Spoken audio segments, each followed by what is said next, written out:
New Zealand کی team عید کے فوری بعد پاکستان پہنچ رہی ہے، جس کے لیے ان کے 15 رکنی اسکواڈ کا اعلان کیا جا چکا ہے۔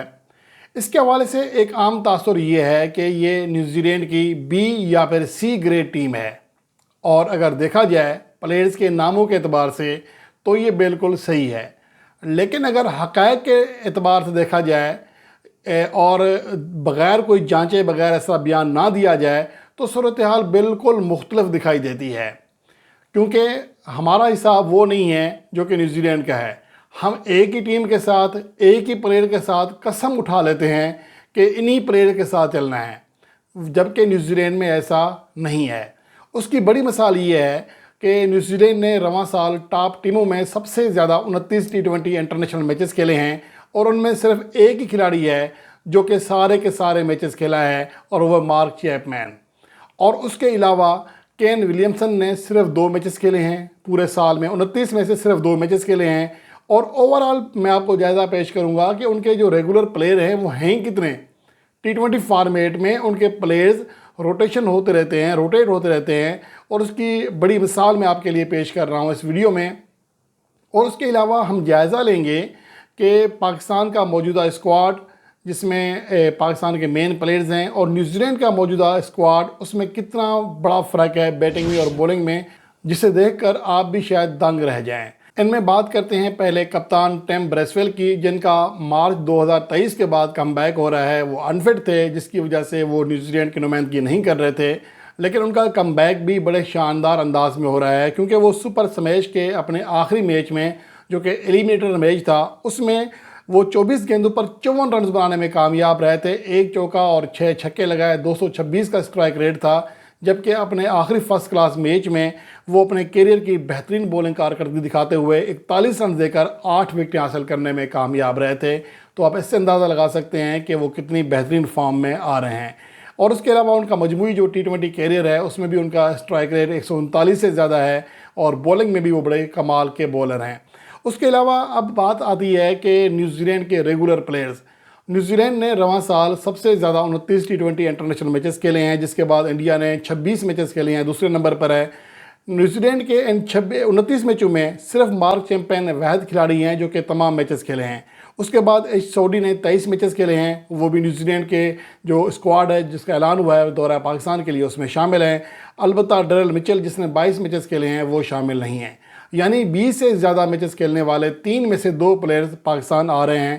اس کے علاوہ ٹام رابنسن، جو پہلی بار ان کے T20 اسکواڈ میں شامل ہوئے ہیں، ان کی کارکردگی کا یہ عالم ہے۔ ان کے حالیہ جو T20 کپ ہے، اس کے وہ دوسرے ٹاپ اسکورر تھے، 6 اننگز کھیل کر 298 رنز کیے تھے۔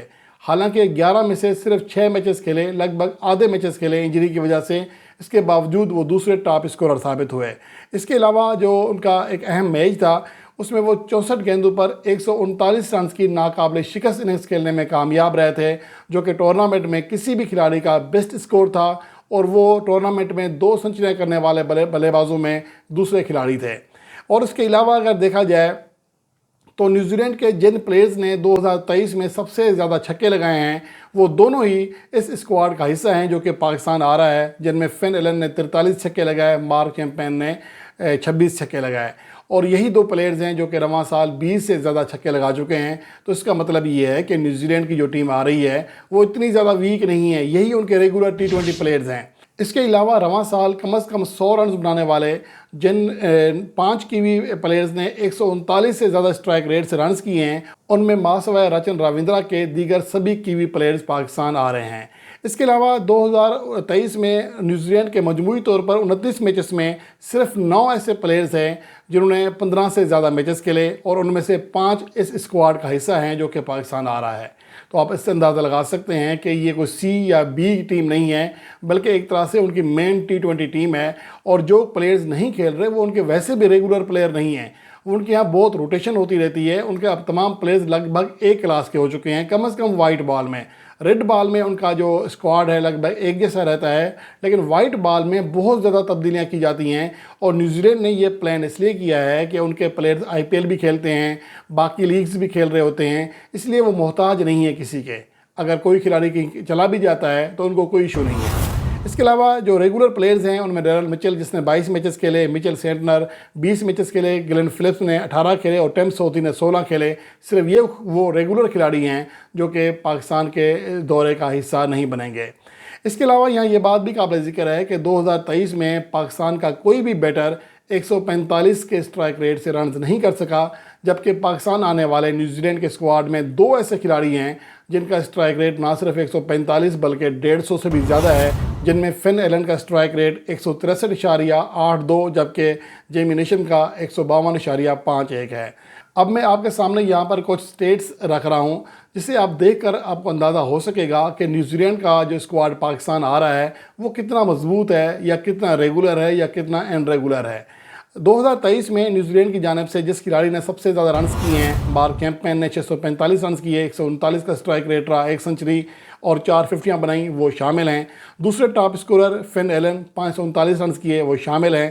البتہ ڈیرل مچل اور گلین فلپس جو کہ تیسرے اور چوتھے نمبر پر ہیں وہ شامل نہیں ہیں، جبکہ اس کے بعد 5ویں نمبر پر جو سب سے زیادہ بڑے ٹاپ اسکورر ہیں ٹیم سفٹ، وہ اس اسکواڈ کا حصہ ہیں۔ جیمی نیشم اس اسکواڈ کا حصہ ہیں۔ اس کے بعد جو باقی نیچے پلیئرز آ جاتے ہیں تو آپ کے سامنے فہرست ہے جن میں کچھ ایسے کھلاڑی ہیں جو کہ ریگولر نہیں ہیں۔ اس کا اندازہ یہاں سے لگایا جا سکتا ہے کہ ٹام لیتھم جنہیں کپتان بننے کے چانسز تھے، ان کی یہاں ولادت کا امکان ان کی بیوی کے یہاں، تو اس کی وجہ سے وہ نہیں آئے کہ وہ 29 میں سے صرف 8 T20 انٹرنیشنل کھیلے ہیں 2023 میں، اور اس کے علاوہ ڈیون کونوے نے صرف 11 میچز کھیلے ہیں، یعنی 50% سے بھی کم۔ رچن رویندرا نے 29 میں سے صرف 14 میچز کھیلے ہیں اور کین ولیمسن نے صرف 2 میچز کھیلے ہیں۔ تو یہ ایسے آپ اندازہ لگا سکتے ہیں کہ کیوی اسکواڈ ہمیشہ ایک طرح کا نہیں ہوتا۔